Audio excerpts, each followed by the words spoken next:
মোহাম্মদ ভাই, বিকাশের অফিসে আমি ফোন দিছি, ওরা বলছে যে এখনো অ্যাকাউন্টে জমা হয় নাই। আর সাধারণত রেমিটেন্সের ক্ষেত্রে দেখা যায় আপনার ওরা দ্রুত রিলিজ করে দেয়। তো আমার মনে হয় আপনার ওইখানে একটু খোঁজ নেন যে সেন্ডটা হয়েছে নাকি আসলে। হ্যাঁ, আসসালামু আলাইকুম নূর ভাই। ভাই, আপনি যেহেতু সেন্ডার, আপনার অ্যাক্সেসটা বেশি থাকবে। তো আপনি প্রয়োজনে যদি না হয়ে থাকে তাহলে চাইলে উপরের যে ডাচ বাংলা ব্যাংকের অ্যাকাউন্টটা দিলাম, ওইটাতেও একটু পাঠাতে পারেন। আমাদের তো কালকেই প্রোগ্রাম, টাকা পয়সা তো কালকেই লাগছিল, আপনি একটু দেখেন।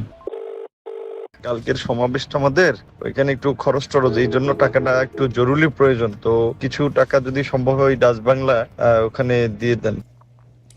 আসসালামু আলাইকুম। কণ্ঠটা নিশ্চয়ই আপনাদের কাছে চেনা চেনা লাগে। এই বিষয়টা আজকে এইভাবে আনতে চাইনি। এটা আনার কারণ হচ্ছে ওর কিছু ছোট লোকই গতকালকে সে একটা পোস্ট করেছে, ওই তার ফেসবুকে গিয়ে পোস্টটা পড়ে আসলে তারপরে দেখবেন। সে হলো নবাব সিরাজউদ্দৌলার উত্তরসূরি, তার বংশেরই লোক। তার বাপের বিশাল জমিদারি আছে। হ্যাঁ, ওর বাপ থাকতে হইলো বাউফলে, সেই কালাইয়া থেকে তারপরে ওইখানে থাকতে পারেনি, চলে গেছে আপনার একদম চরের মধ্যে। ওই আছে না আপনার খাস জমি, সেই খাস জমিতে সেখানেই বড় হয়েছে, সেখানেই থাকে, সেইখানেই তার বাড়ি। এখন সে শ্বশুর বাড়িতে টাকা পয়সা দিয়া টিয়া বিকাশে টাকা টুকা দিয়ে ঘরটর করেছে। আর কোথায় কি করেছে, কাতারে ব্যবসা, দুবাইতে ব্যবসা, ভাইদেরকে রেন্টে কারের ব্যবসা করে দিয়েছে, কালিয়া করে তার রেন্টে কারের অফিস আছে, বিশাল এলাহি কারবার। তো সে এখন বিশাল আকারের মানে পয়সাওয়ালা এক বাপের বেটা। মানে ভাবটা এরকম, জন্মগতভাবেই সোনার চামচ মুখে নিয়ে তারপরে সে বড় হয়েছে, তার টাকা পয়সার কখনো কোনো সমস্যা ছিল না। আমাদের ভিক্ষার টাকা তোর পকেটের মধ্যে। সে কালকে পোস্টে লিখেছে, আমরা এখানে আমি কাজ করে খাই, কামলা দিয়া খাই না, তুচ্ছ তাচ্ছিল্য করে। ভাই বেটা, কামলা দিয়া না, আমেরিকায় মানে যত ধরনের কষ্ট আছে সব কষ্ট করে তারপরে স্ট্রাগল করে তারপরে দেশের জন্য কাজ করেছে। সেই টাকা, সেই কষ্টের টাকা তোরে পাঠাইছি, তোরা আবার সেই টাকা নিয়ে জালিয়াতি করছিস। আমার কথা না, ওর দলের লোকজন তারা বলেছে।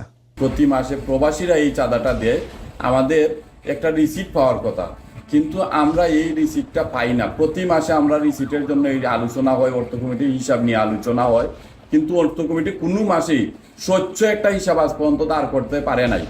এই বক্তব্যর পরে আবার যখন এই দলের ভেতরে গ্যাঞ্জাম শুরু হওয়ার পরে সে একটা টক শোতে গিয়েছিল, ওই যে খালিদ মহিউদ্দিনের। সেই টক শোতে যাওয়ার পর তার এই প্রশ্ন করা হয়েছে যে আপনি টাকা পয়সা হিসাব দেন না, আপনি ইচ্ছামতো বিকাশের টাকা টুকা নিয়ে সব ভাঙেন। তখন সে বলেছে কি যে আমি অর্থ কমিটি নাকি সব জানে, সে কিছু জানে না। আপনি প্রবাস থেকে কি পরিমাণ টাকা পেয়েছেন গণ অধিকার পরিষদের জন্য? সেটি আমাদের অর্থ কমিটি এবং অডিট কমিটি বলতে পারবে, কারণ এটা তো আমি জানি না, অর্থ কমিটি এবং অডিট কমিটি বলতে পারবে।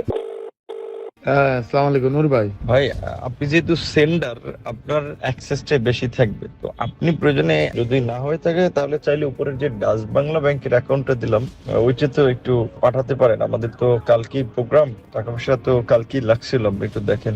যখন এটা নিয়ে একটু আলোচনা শুরু হয় তখন নূর ভাই বলে, এই সামনের মাসে তোমরা সঠিক হিসাবটা নিয়ে আসবে। এখানে আলোচনা থামিয়ে দেওয়া হয়, তারপর থেকে আলোচনাটা আগায় না। এইভাবেই অর্থ কমিটি চলতেছে, কোনো স্বচ্ছতা অর্থ কমিটির আজ পর্যন্ত এই 1.5 বছরে আমরা সঠিক হিসাব পাই নাই। ও চুরি করতো, এটা ওর দলের মানুষ। ও এই যেটা ছাত্র অধিকার পরিষদ বলেন, ওই যে কোটা আন্দোলন বলেন, এই কোটা আন্দোলন দিয়েই তো সবার উত্থান। আপনি আসিফ বলেন, নাহিদ বলেন, ওই ওর আশপাশে যারা যে দু চারজন আছে, ওর সাথে আর কেউই নেই এখন। ও খালি রাশেদ, আর ও এর বাইরে ওর সাথে কেউ নেই। ওর শ্বশুরবাড়ির কিছু লাঠিয়ালা আছে, ফুফাতো ভাই, খালাতো ভাই, চাচাতো ভাই, টাচাতো ভাই, এগুলো মিলে বরিশালের একটা গ্রুপে নিয়ে, একটা লাঠিয়াল বাহিনীরে নিয়ে ও এনে ধান্দাবাজি করে। এই ধান্দাবাজি করেই তার চলছে। এখন সে নিজের বিরাট আকারের পয়সাওয়ালা লোকজন, বিরাট আকারের মানে অনেক কিছু হয়ে গেছে তো, বুঝছেন না? ফকিন্নির পোলারে আপনি যদি নাকি টাকা পয়সা দেন, ও তো এটার গরম সহ্য করতে পারবে না। এখন যখন কিনা ওর এই টাকা পয়সাগুলো আমরা 2000 কত সাল, এটা 19 সাল, 19 তারপরে 20, ওই সময়টাতে সবচেয়ে বেশি টাকা তাকে দেওয়া হইতো। একবার তার প্রতি মাসে আমরা একবার দুইবার এরকম প্রতি মাসে দিতাম বিভিন্ন জনের কাছ থেকে তুলে। তো তাদের ভেতরে একজনের কাছে $2,500 পাঠানো হয়েছিল একবার, আমার মনে আছে। এই টাকা এরকম অনেকে পাঠিয়েছে এখানে, মানে আমেরিকায় যারা আছে আপনি খোঁজ নেবেন, ওই নায়েব আলী, ওই যে মাসুম, এরকম যারা যারা আছে পরিচিত লোকজন যারা আছে, আপনারা তাদের কাছে জিজ্ঞেস করেন, সবাই টাকা দিয়েছে এবং মানুষের কাছ থেকে নিয়ে তারপরে টাকা দেওয়া হয়েছে। আমি যদি দিয়েছি $500, আরেকজনের কাছ থেকে নিয়েছি $500, আর যদি কোনো সময় দেখা গেলো $100 আছে, ওকে $100 কত ভাই, 1000 হয়েছে, দান পাঠান, এভাবে টাকা পাঠানো হইতো। সেই টাকা $2,000 তাকে পাঠানো হতো, তখন $85, $84, $86 এরকম $1 রেট পাঠানো হইলো। সম্ভবত মনে হয় বাংলাদেশি টাকায় 2 লাখ বা এরকম অ্যারাউন্ড এরকম কিছু, আমার মনে নাই। বাট $2,500 আমরা পাঠিয়েছিলাম, 2,500। এই টাকা পাঠানোর পরে এখন হঠাৎ করে এই নুরু ফোন দিছে যে ভাই টাকা তো আসেনি, টাকা তো পাঠানো হয়েছে, ওর সাথে নামটা আর বললাম না ওইটা। এরপরে সে ধরা খাওয়ার পরে বলতেছে ভাই আমার বাচ্চা হয়েছে, ওয়াইফের ডেলিভারি, হসপিটালের বিলে টাকাটা খরচ হয়ে গেছে, আমি এটা খরচ করে ফেলছি। পরে আবার পাঠাইছি আমরা, এরপরে আবার ফের এই তুলে তারপরে তাদেরকে টাকা পাঠানো হয়েছে। নুরু এত সহজ না, আমেরিকার জীবন, আমেরিকায় আসে আর টাকা গাছ থেকে পড়ে যায় এরকম না।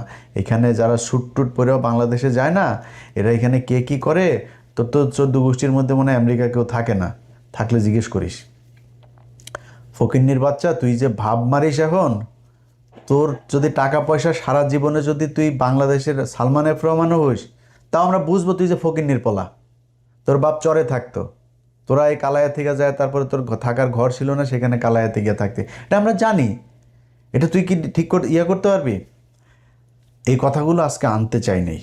ওর ইদানিং দেখবেন চলাফেরা, ওর পাঞ্জাবি, মানে নতুন নতুন পাঞ্জাবি, তারপরে হাঁটার যে ধরন, হাঁটার ভাবটা দেখলে আপনি বুঝবেন যে ফকিন্নির পোলাদের টাকা পয়সা হইলে কি হয়, এটা এরে দেখে ভালো করে বুঝবেন। তো তার মূল কাজটা সেটা হচ্ছে এখন যেটা হয়েছে, সে মূলত একটা ভাব ধরতে চাচ্ছে, একটা সুশীল একটা ভাব ধরতে চাচ্ছে।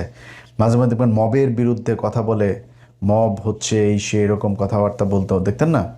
অথচ ওর এই যে কিছু ওর এই বাউফল, তারপর কি বলে কালায়া মালায় এইসবের কয়েক জায়গার গলা চিপার কিছু পোলাপানে নিয়ে ও এখানে ঢাকা শহরে মাস্তানি করেছে। এই 5 তারিখের বহুত মানুষের, আওয়ামী লীগের লোকজনের ব্যবসা প্রতিষ্ঠান, বাড়িঘর, এগুলো তো কালকে পোস্ট করেছে, আমি করেছি। ও যে কাজগুলি ও করে, এই কাজগুলো আমার উপর দিয়ে চালিয়েছে।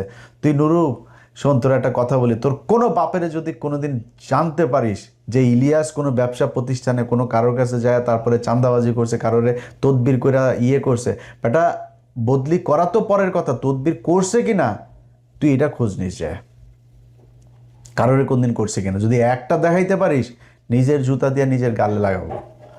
তুই তোর মতো মনে করিস তুই সবাই রে, সে এগুলো কালকে পোস্টে লিখেছে। প্রথম 5 তারিখের পর আন্তর্জাতিক অপরাধ ট্রাইব্যুনালের চিফ প্রসিকিউটর তাজুল ভাইরে এখন তো আপনারা সবাই পাবেন খুব সহজে। তাজুল ভাইরে জিজ্ঞেস করেন, তাজুল ভাই ফোন করলো, ইলিয়াস এই বেয়াদব কয়েকটা উচ্ছৃঙ্খল পোলাপান নিয়ে এসে তারপরে এরকম বলতে, সে আমারে বলতেছে 1 মিনিটও চেয়ারে বসতে দিবে না, কারণ কি তার লোক ওইখানে নিয়োগ দিতে হবে প্রসিকিউটর হিসাবে তাজুল ভাইয়ের অফিসে। তাজুল বলছে না, এটা তো আপনার কথা মতো হবে না, সরকারের এটা নেবে, পদক্ষেপ নেবে, সেটা সরকারের ব্যাপার, এটা আপনার ব্যাপার না। তাজুল ভাই স্টেট কার্ড কথা বলে আইছে। তো তাজুল ভাই এই অপমান সহ্যান, উনি আমার ফোন দিয়েছে, তাজুল ভাই বলছে ইলিয়াস এই ব্যাপার কী। তা আমি জাস্ট খালি পোস্ট দিলাম, বলছি নুরু তোরে 2 মিনিট সময় দিলাম, 2 মিনিটের মধ্যে ওইখান থেকে বের হয়ে আসবে, মাস্তানি সব জায়গায় করবি না।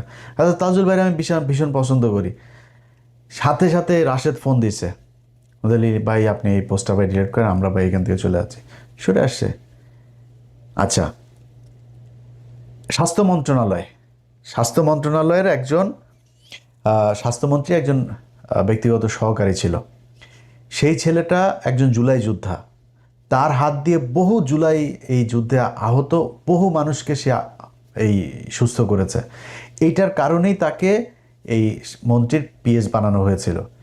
সে বহু পোলাপানকে সে রাশিয়া থেকে আপনার এমবিবিএস করেছে, যে কারণে রাশিয়ায় তার অনেক এই মেডিকেলে আপনার অনেক প্রফেসর এরা ছিল, ভালো ভালো হসপিটাল ছিল, সেগুলি সে চিনত। সে বিভিন্ন রোগীকে নিয়ে গিয়েছে। এমন একজন মানুষকে সে তার একটা তদবির করেছে, তাদের কাছ থেকে আপনার কিছু জিনিস কিনতে হবে, এটা নুরু দিবে, সাপ্লাই দিবে। সে বলছে না ভাই আমি এটা পারবো না। কেন পারবে না? তার বিরুদ্ধে যায়া আপনার দুদকের সামনে যায় তারা তার পোলাপান কয়টা আছে, 50-60 জন কি পোলাপান আছে, এগুলো টাকা পয়সা দিয়ে পালে আগে বিকাশে টাকা খাইতো, এখন ধান্দাবাজি টাকায় খায়। তো এখন হয়তো সংখ্যা আরও বাড়বে। দুদকের সামনে যায় এক দফা এক দাবি নিয়ে বসে, ওই ওনারে পিএসসি করতে হবে। দুদকের যায় সেখানে ফাইল করছে, সেখানে মব সৃষ্টি করে সেই ছেলের বিরুদ্ধে তারপরে করা হয়েছে।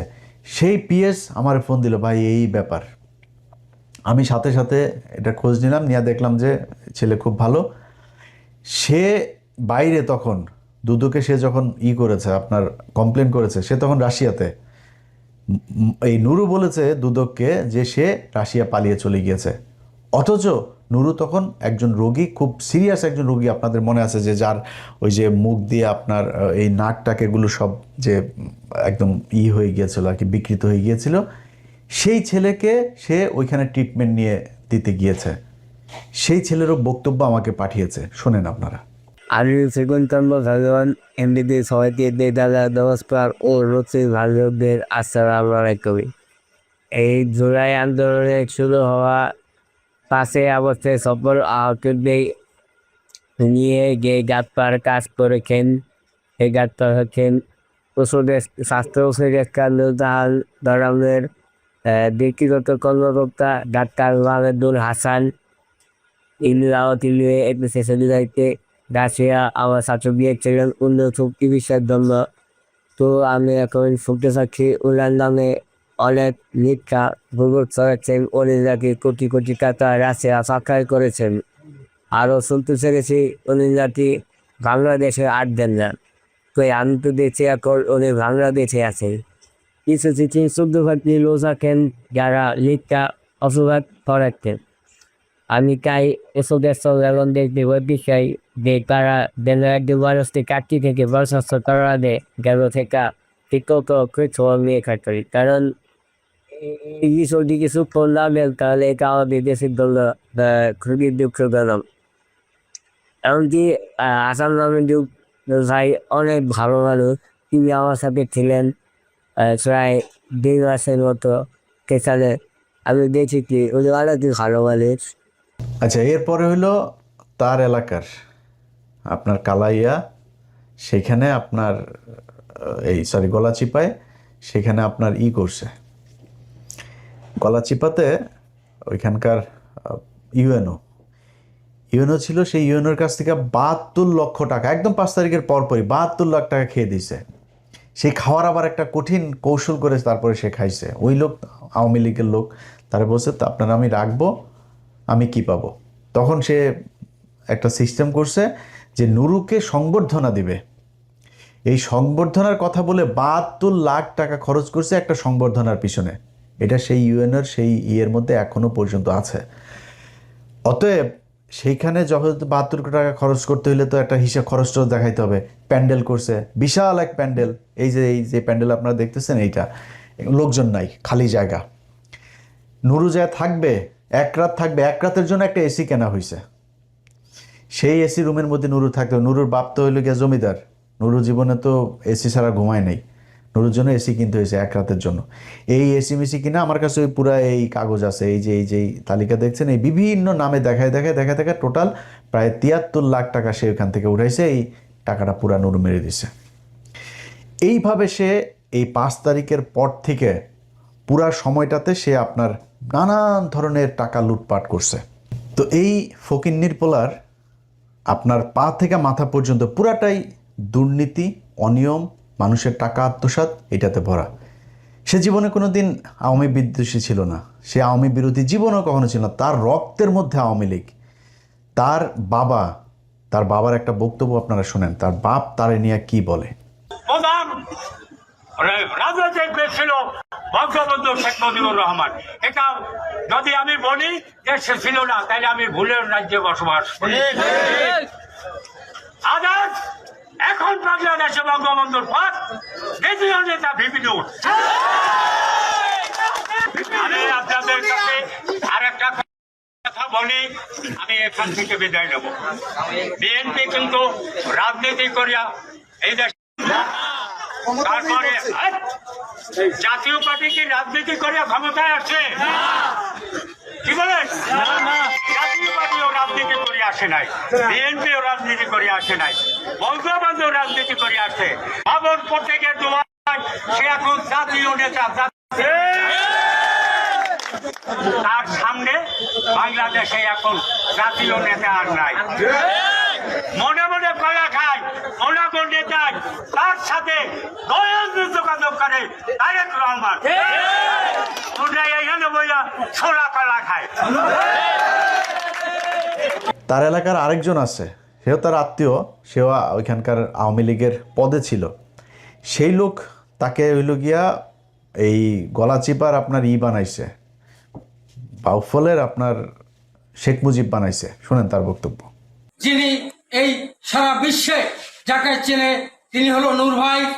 আমি সর্ববিশ্বাস ইউনিয়নের 1 নং ওয়ার্ডবাসীকে বলতে চাই, ধর্মাত নির্বিশেষে গোপালগঞ্জ আমাদের শেখ হাসিনার বাড়ি, সেখানে অন্য কোনো গান নাই, শুধু গান হলো একটা নৌকা।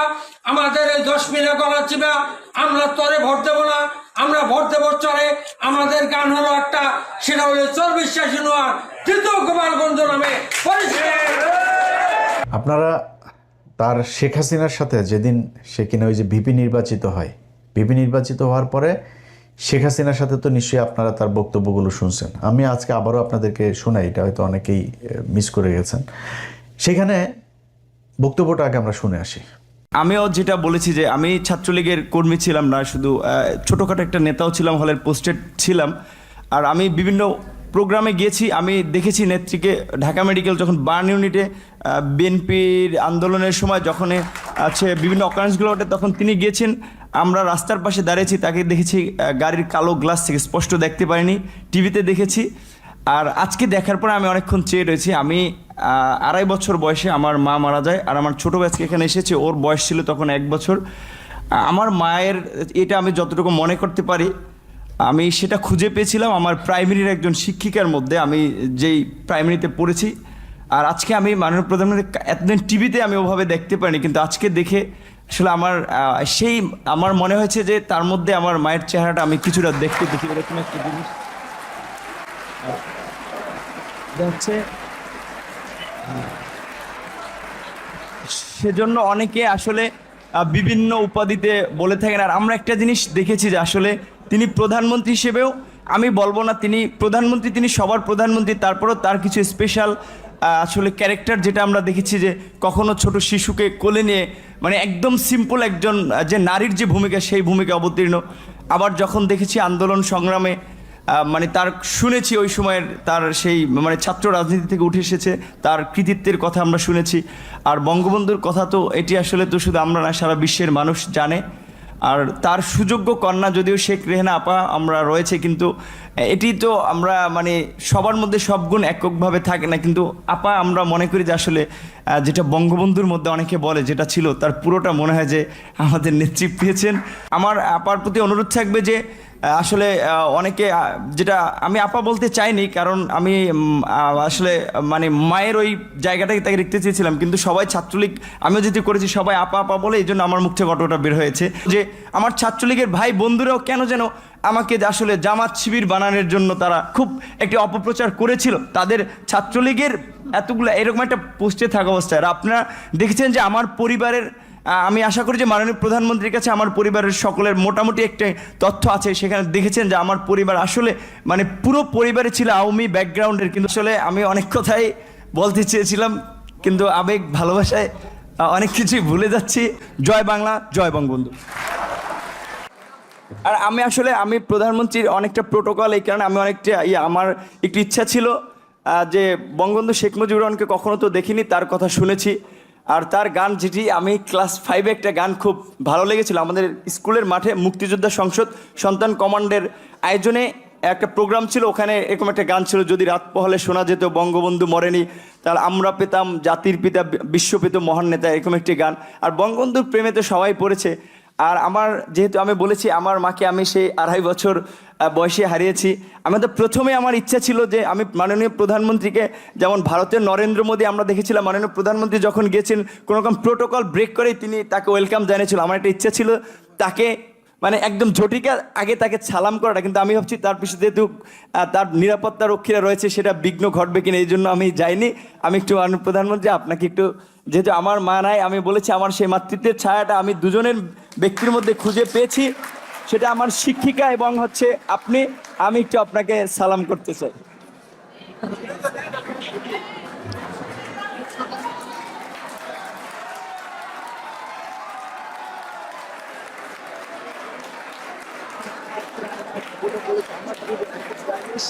দেখেন, তাকে এই কোটা আন্দোলনের পোলাপান, এটা তো সে একা করে নাই। এই আন্দোলন যারা করছে তাদের ভেতরে অন্য যারা ছিল, ওই দিন যখন সে শেখ হাসিনার ওই প্রোগ্রামে যায়, সবাইকে নিয়ে গেছে এক গাড়িতে, আর তাকে নিয়ে গেছে আবার আরেক গাড়িতে। এটা প্রমাণও আছে। ছাত্রলীগ নেতারা ঢাকা বিশ্ববিদ্যালয়ের বাসে করে গণভবনে গেলেও ভিপি নুরুল হক ও সমাজসেবা সম্পাদক আক্তার হোসেন যান আলাদা গাড়িতে।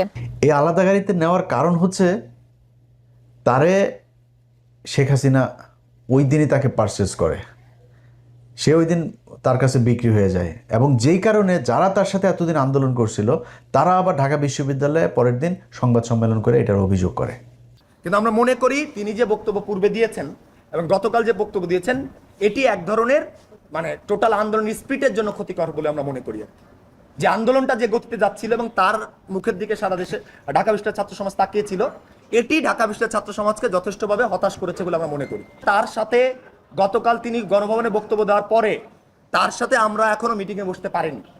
তার সাথে আমরা বারবার যোগাযোগ করার চেষ্টা করেছি যে আপনি যে বক্তব্যটা দিয়েছেন, এই বক্তব্য কি আপনি নিজে স্বীকার করে দিচ্ছেন, তার মানে আপনি কি চান না যে আন্দোলনটা চলুক কি চলুক না। তিনি এখনো আমাদের সামনে এটি স্পষ্ট করেননি। যেহেতু তিনি স্পষ্ট করেননি, আমরা মিডিয়ার মধ্য দিয়ে যে বক্তব্য, গণভবনে প্রধান বক্তব্য যেটি পেয়েছি, এটি যথেষ্ট সাংঘর্ষিক।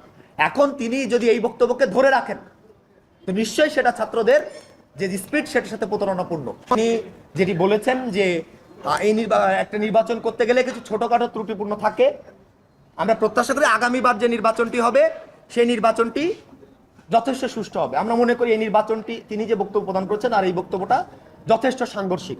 আমরা প্রত্যাশা করেছিলাম তিনি যে গণভবনে গিয়েছেন, তিনি হয়তো গিয়ে এই যে পুনর্নির্বাচনের দাবিটি তিনি হয়তো ওখানেও তুলে ধরবেন, ওইটা দৃঢ়ভাবে পুনর্ব্যক্ত করবেন, কিন্তু তিনি সেটা না করবার মধ্য দিয়ে এক ধরনের, ভাই যেটা বললেন যে এক ধরনের এইটা ছাত্রদের যে স্পিরিটের সঙ্গে এক ধরনের তিনি দ্বিচারিতা করেছেন। আচ্ছা, এটা আবার দেখেন, সে একটা ব্যাখ্যা দিয়েছে যে তাকে নাকি ওই দিন নিয়ে যাওয়া হয়েছিল, মানে এই 5 তারিখের পরে সে ব্যাখ্যা দিয়েছে তাকে নাকি ওই দিন নিয়ে যাওয়া হয়েছিল, তার বাবাকে চাপ দিয়ে তারপরে নিয়ে যাওয়া হয়েছে। অথচ ওর বাপের সাথে ওর ভালো সম্পর্ক না। ওর বাপ এই 5 তারিখের পরে ওর পিছনে আসে, ওর বাপের সাথে কিন্তু ওর ভালো সম্পর্ক না। ওর বাপ ওরে দেখেও না তেমন ঠিক মতো। ওর ওই যে নানি বাড়িটারই আরও কিছু আত্মীয় স্বজন আছে, তারা ওরে দেখে। ওর বাপ আরেক জায়গায় বিয়ে করে, ওর বাপ তার মতো থাকে, ওর বাপের সাথে ওর সম্পর্ক ভালো না। তো তার বাপের নাকি চাপ দিয়ে তাকে নাকি ইয়ে করছে। অথচ তার যে বক্তব্য আপনারা শুনলেন, আপনার কি মনে হয় যে কোনো দিন কোনো মানুষকে চাপ দিয়ে এত স্বতঃস্ফূর্তভাবে তোরা চাপ দিয়ে নাই অনুষ্ঠানে নিয়ে যাইতে পারে? আপনাকে আমার মায়ের মতো লাগে, আপনার আরও পায়ে ধরে মাপ চাইছে, আপনারা দেখছেন না, পায়ে ধরে সালাম করছে সে, অথচ সে বলে আরেকটা। আমার কাছে ফোন আসলো তৎকালীন প্রধানমন্ত্রীর কার্যালয়ের থেকে, যে ডাকসুর সমস্ত প্যানেলকে তিনি চায়ের আমন্ত্রণ জানিয়েছে। যাওয়ার সিদ্ধান্ত নেওয়ার আগেই তখন আমার বাবাকে এই পটুয়াখালী থেকে ঢাকায় নিয়ে আসা হয়, এবং নিয়ে এসে তাকেও কিছুটা আসলে যে আতঙ্কিত করা হয়, যে ছেলে যদি না যায় আপনার ছেলেকে মেরে ফেলতে পারে। যে দেখেন, খালেদা জিয়ার মতো একজন বিশাল মাপের নেত্রী, তাকে জেলে নিয়েছে, বিএনপির নেতাকর্মীরা কি আন্দোলন করে তাকে বের করতে পেরেছে? সে যদি না যায়, এটার জন্য তার পরিণতি কিন্তু চরম আসলে খারাপ হতে পারে। তো এখন আমার মা নেই, তো আমার বাবা আসলে এক প্রকারে আমার বলা চলে যে খুব ক্ষমা চাওয়ার মতো, যে বাবা আমি তো তোদেরকে মানুষ করেছি, আমি তোদের কাছে কিছু চাই নাই, বলি নাই, তোরা বিশ্ববিদ্যালয়ে পড়স। আমি তোর একটা অনুরোধ করি যে যেহেতু প্রধানমন্ত্রীর পক্ষ থেকে দাওয়াত করা হয়েছে, গণভবনে যাও। উনি স্বাভাবিকভাবেই যে একজন মায়ের জাতি, তো ওনাকে তুমি সেভাবেই সম্মান করবা। আমার বাবাই আমাদেরকে তখন মায়ের আদর বাবার আদর দুটো দিয়ে বড় করেছে। তখন আসলে আমি খুব একটা দায়বদ্ধতার মধ্যে পড়ে যাই যে আমার বাবার কথা বা বাবার একটা আকুতি, বা আমি নিজে যেই ক্যারেক্টারের বলা চলে, সেটা আমার বাবার অনুরোধের কারণে। আচ্ছা দেখেন, সে যে কথাটা বলেছে এই কথাটা সত্যি না। তার বাবাকে ধরে তারপরে চাপ দিয়ে তাকে তারপর করেছে, এই কথাটা সত্যি না। কিন্তু একটা জিনিস সবার মাথায় প্রশ্ন আসতে পারে যে নুরু তো হাসিনার বিরুদ্ধে আন্দোলন করেছে, অনেকবার মার খেয়েছে, বহুবার, যতবার মার খাইছে ওর লুঙ্গি খুলে যদি নাকি ওর পশম গুনেন অতগুলি পশম মনে, যতবার পিটানিও খাইছে, ও জীবনে বহুত পিটানি খাইছে। তো এই পিটানি খাওয়ার অভ্যাসটা তার আছে, কিন্তু উদ্দেশ্য তার একটা ছিল, সেগুলো তার বড় হইতে হবে, মানে পয়সা পাতি হইতে হবে, ক্ষমতা আসতে হবে, এরকম একটা তার এইটা ভয়ঙ্কর রকমের ছিল তার ভেতরে। যে কারণে সে কিন্তু হলের পোস্টেড নেতা, সে ছাত্রলীগ করতো, আওয়ামী লীগ করতো, বাট ওইখানে ওই যে ভাত পায় নাই, এখন তারা আলাদা সংগঠন করে তার নেতৃত্বে আসতে হবে, সে কারণে সে এটা করেছে। এই দেশের জন্য না, এই মানুষের জন্য কোনো কিছু না, সে তার নিজের জন্য করেছে। এবং তার পা থেকে মাথা পর্যন্ত পুরাটা দুর্নীতি এবং অনিয়ম এগুলো দিয়ে ভরা। এটা আমার কথা না, মানে আমি যে তার সাথে লাগার জন্য বলছি সেটা না, তার দল যারা করেছে এই পর্যন্ত, এই যে যাদেরকে দেখেন আসিফ নাহিদটাই যা কেউ থাকে নাই তার সাথে, কেন থাকে না জানেন? কারণ তার এই চরিত্রের কারণে। আমার এখানেও আপনাকে একজনের বক্তব্য শুনে, তার দলের লোকজন তারা কি বলে, তারা যারা তার সাথে ছিল, যারা টাকা পয়সা দিত, এখানে কয়েকজন ব্যবসায়ী আছে আমার পরিচিত, এরা টাকা দিয়েছে, আমি বহু মানুষকে ভাই করেছে, ভাই নাম্বার দিয়ে দিতাম, ভাই এই নাম্বারে টাকা দিয়েন, একটা কল দিয়ে টাকা দিয়েন, এভাবে টাকা দিত। সেই ব্যক্তিরা তার দল থেকে চলে গিয়েছিল। চলে যাওয়ার কারণ আবার আছে আরেকটা, সেটাতে যাই, সেটা দিয়ে শেষ করি। এটা হচ্ছে যে আপনাদের ওই রেজা কিবরিয়ার কথা তো মনে আছে, তাই না? রেজা কিবরিয়া যখন দলে আসে, রেজা কিবরিয়া কিন্তু খুব ইন্ডিয়া বিরোধী একটা মানুষ। তো সে বারবার প্রকাশ্যে বলতো যে তার বাপকে খুন করেছে, আওয়ামী লীগ মেরেছে, বিএনপির কেউ তার বাপকে মারে নাই, এই কথাগুলো কিন্তু সে বলতো। এই কারণে তাকে দেখতে পারতো না।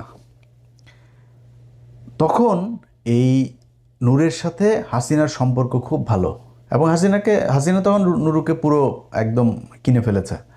ওই সময়টাতে যখন রেজা কিবরিয়া এসে দলে ঢুকার পরে ইন্ডিয়া রেজা কিবরিয়াকে থাকতে দিবে না। একজন ব্যক্তিকে ঢুকাইলো, তার নাম হলো বিপ্লব কুমার পোদ্দার। সে বিপ্লব কুমার পোদ্দার হঠাৎ করে এসে দলের ভিতরে একদম প্রথম সারিতে চলে আসলো, তার পাশে বসে থাকে। এই লোকটা যখন আসলো, আসার পরে রেজা কিবরিয়াকে বাদ দিয়ে দিবে। যখন রেজা কিবরিয়াকে বাদ দিয়ে দিবে বলছে, তখন আবার আমরা একটু রিয়েক্ট করলাম যে আপনারা এটা বাদ দিচ্ছেন কেন? এটা বাদ দেওয়ার পরে ওর দলের ভেতরে কিছু মানুষজন ওর থেকে বের হয়ে গেলে, এখানকার আমার পরিচিত কিছু ব্যবসায়ীরাও বের হয়ে যাবে, এবং এরা তখন বললো যে আমরা ওরা টাকা পয়সা দিব না, আমরা আগের টাকা পয়সার হিসাব চাই। এই টাকা পয়সার হিসাব যখন চাইছে, সে টাকা পয়সার হিসাব দিবে না, টাকা পয়সার হিসাব তার কাছে নাইও, সে দিতে পারবেও না। তো তারা করলো কি, তারা দল থেকে বের হয়ে গেল, এবং তারা সরাসরি অভিযোগ করেছে এই অভিযোগগুলো। এনিওয়ে, আমি উনাকে প্রতি মাসে আমি টাকা দিতাম দলের জন্য, কিন্তু উনার নামে, ওনার অ্যাকাউন্টে, ওনার বিকাশ নম্বরে আমি টাকা দিতাম। সো এটা আজ থেকে আমি আর দিব না। এমনকি আমি ওনার সাথে কোনো দল করব না, এই দলের মধ্যে আমি নাই। উনি জাতির কাছে আইসা মাফ চাও, যদি জাতি মাফ করে দেয় ভালো, আর এইরকম দেশের গাদ্দারের সাথে আমি কাজ করব না। আর যদি আপনারা প্রমাণ সহকারে রিসিপ্ট সবকিছু দেখতে চান, আমি দিয়া দিব ইনশাল্লাহ, এবং কি প্রুফ সবকিছু আছে। আমি উনাকে প্রতি মাসে টাকা দিতাম, উনি একটা টাকাও দলের মধ্যে দেয় নাই। আমরা আমেরিকা থেকে অনেক টাকা পয়সা এই দলের জন্য দিয়েছি, যেটার এখন পর্যন্ত আমরা কোনো হিসাব পাইনি, অর্থ কমিটির কাছেও পাইনি, নূরের কাছেও পাইনি। আমরা বিকাশের মাধ্যমে, বাই অ্যাকাউন্টের মাধ্যমে, বাই পিন নম্বরের মাধ্যমে আমরা লক্ষ লক্ষ টাকা এই দলের জন্য দিয়েছি। আমরা আর কোনো টাকা পয়সা এই দলের জন্য খরচ করব না, কারণ এই দলটা এখন এনডিআর হাতে চলে গেছে। আর সদস্য সচিব এটাই করতেছে, এনডিআর রয় ওনাকে যে মেসেজটা দিতেছে এটাই উনি করতেছে। আপনারা দেখেন যে উনি ডক্টর রেজা কিবরিয়া, ওনাকে বের করার ফায়তারা উনি করতেছে, আসলে উনি করতেছে না, এটা রোর মাধ্যমেই হয়েছে, কারণ রেজা কিবরিয়া এগেনস্ট অফ র। আচ্ছা, খালি রয়ের বিষয়টাই না, তার সাথে আবার মুসাদের বিষয়টাও কিন্তু এখানে আসছে, তাদের সাথেও সে দেখা করছে, এবং সে তার লোকজন যাদের টাকায়, যাদের প্লেনের ভাড়ায় সে ওখানে গেছে, তাদেরকে পর্যন্ত রাখে নাই। সে গোপনে যায় মুসাদের সাথে, ওই যে মেহেন্দি সাপাদির সাথে দেখা করে আসছে, সেটা তার দলের লোকজন বলছে।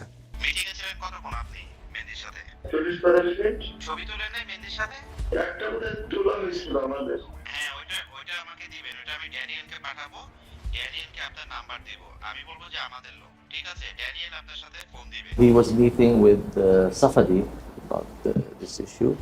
And there was other meeting took place, I think, in Dubai, in Qatar, in India. Mehedi and সাফাদির সাথে আমার মিটিং হয়েছে, আমার বৈঠক হয়েছে, আমার কথা হয়েছে, আমার আলোচনা হয়েছে। তো তাতে কি হয়েছে? 11 ডিসেম্বর নূর ভাই আমাকে এসএমএস করে জানালেন যে জীবন ভাই 16-17 তারিখ যদি আপনি ফ্রি থাকেন তাহলে আমরা উমরার উদ্দেশ্যে মক্কা চলে যাব, সেখান থেকে হজ করে আমরা আমাদের এই সাংগঠনিক কার্যক্রম শুরু করব।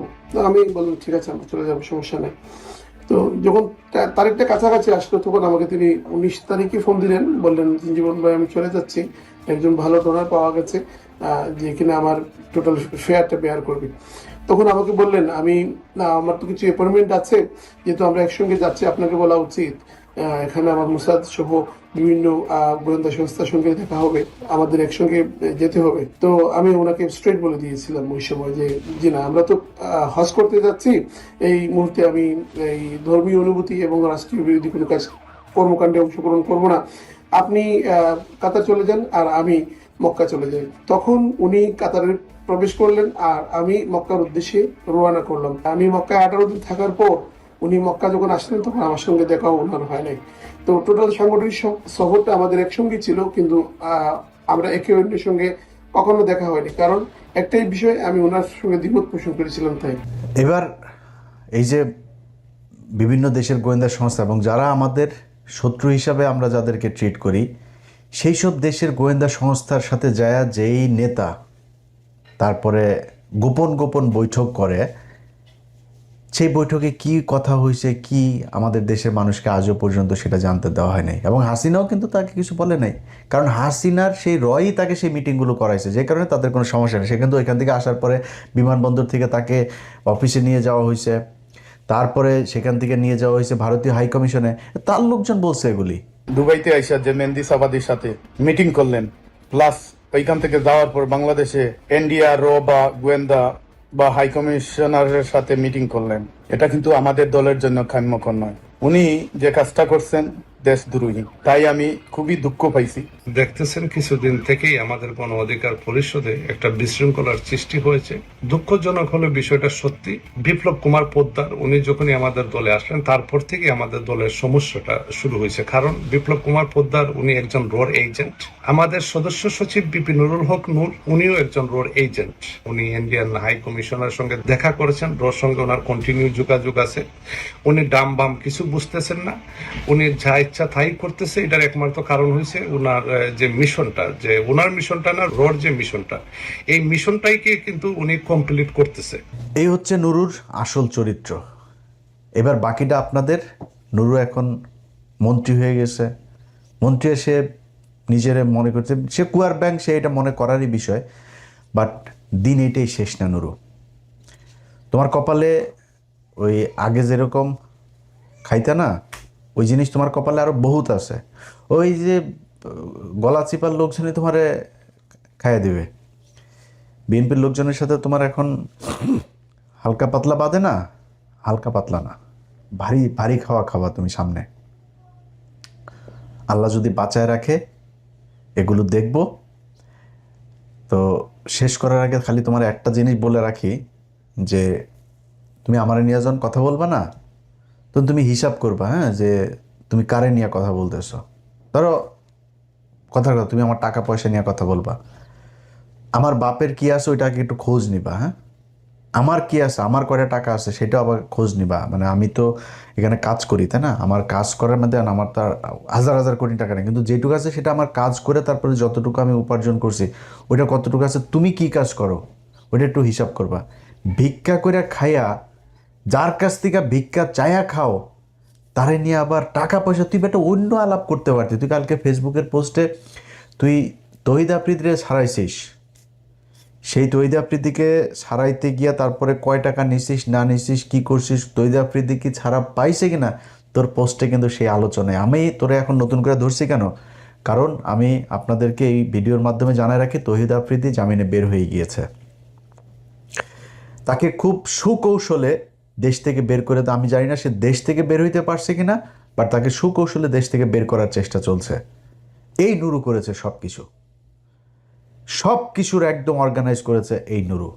আপনাদের দেশবাসীর কাছে আমি আজকে ভিডিওতে বলে গেলাম, আমার এই ভিডিও থাকবে, আপনারা জানতে পারবেন, এই দেশের মিডিয়ার কাছে জানতে পারবেন, নাহলে আমি কনফার্ম হয়ে একদম তথ্য সহ আপনাদেরকে জানাই দিব। আপনারা এই 2-4 দিনের ভেতরেই বাংলাদেশের মিডিয়াতে জানবেন যে তহিদ আফ্রিদির জামিন হয়ে গিয়েছে। কিন্তু জামিনটা আসলে হয়ে গিয়েছে, সে বের হয়ে গিয়েছে, এটা নুরু করেছে, এই জন্য ওরে আমি ধরছি এবার। সো তুই টাকা পয়সা নিয়ে তারপরে ধান্দাবাজি করিস, আর আমি এই যারা ধান্দাবাজ তাদেরকে ধরানোর জন্য নিজের জীবন বাজি রেখে নিজের বিপদে ফেলে শত্রুতা তৈরি করে তারপরে তাদের শাস্তি চাই। এটা তোর মধ্যে আর আমার মধ্যে পার্থক্য। আর তুই আমারই নিয়ে যখন কথা বলবি না, তোর পেটটার মধ্যে একটু হাত দিবি, দিয়া দেখবি যে আমার কষ্টের টাকা তোর পেটের মধ্যে আছে, তোর টাকা আমার পেটের মধ্যে নেই, জীবনে আসবেও না, ইনশাল্লাহ আসবেও না। কারণ তোর না খায় মারা গেলেও তোর কাছে ভিক্ষা করবো না, তুই জানে ভিক্ষা করতে পারিস, ওটা আমার দিয়ে হবে না। সো খুব হিসাব করে কথা বলবি। আল্লাহ হাফেজ।